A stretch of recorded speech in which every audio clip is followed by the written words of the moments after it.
तोर कारण बदनाम हो गए टूरी होते हल्ला रे। तोर कारण बदनाम हो गए टूरी होते हल्ला रे। तोला मोला फंसे के थे ये पूरा गाँव मोहल्ला रे। तोर मोर चलते गए थे रानी गाँव मोहल्ला रे। तोर कारण बदनाम हो गयो तोरा होवत हल्ला रे। तोर कारण बदनाम हो गयो तोरा होवत हल्ला रे। तोला मोला फंसे गए थे पूरा गाँव मोहल्ला रे। तोरे मोर संग चलते गए थे राजा गाँव मोहल्ला रे।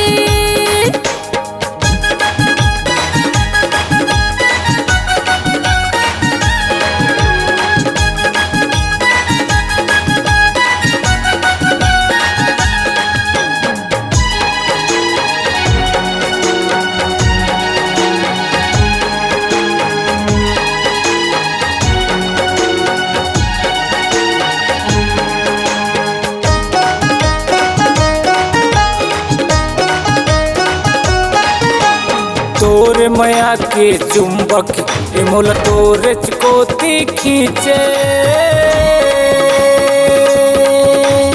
एती ओती चारों कोती चेहरा बस तोर दिखे।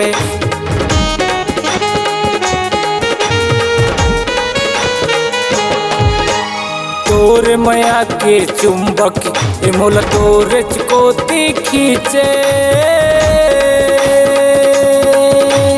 एती ओती चारों कोती चेहरा बस तोर दिखे।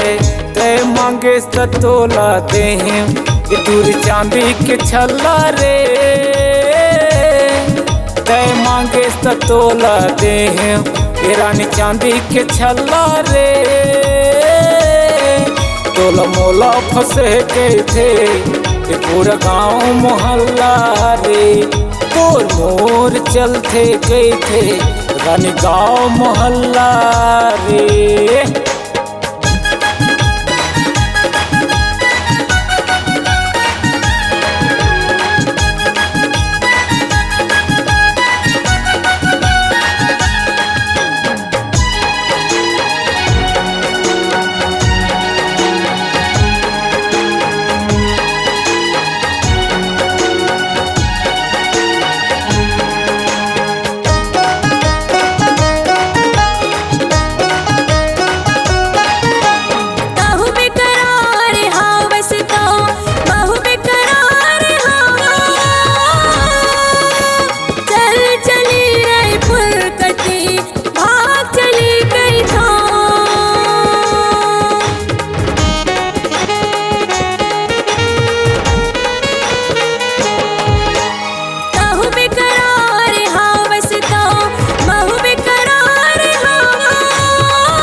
चलते गए थे पगली गाँव मोहल्ला रे। तोला मोला फंसे गए थे पूरा गाँव मोहल्ला रे।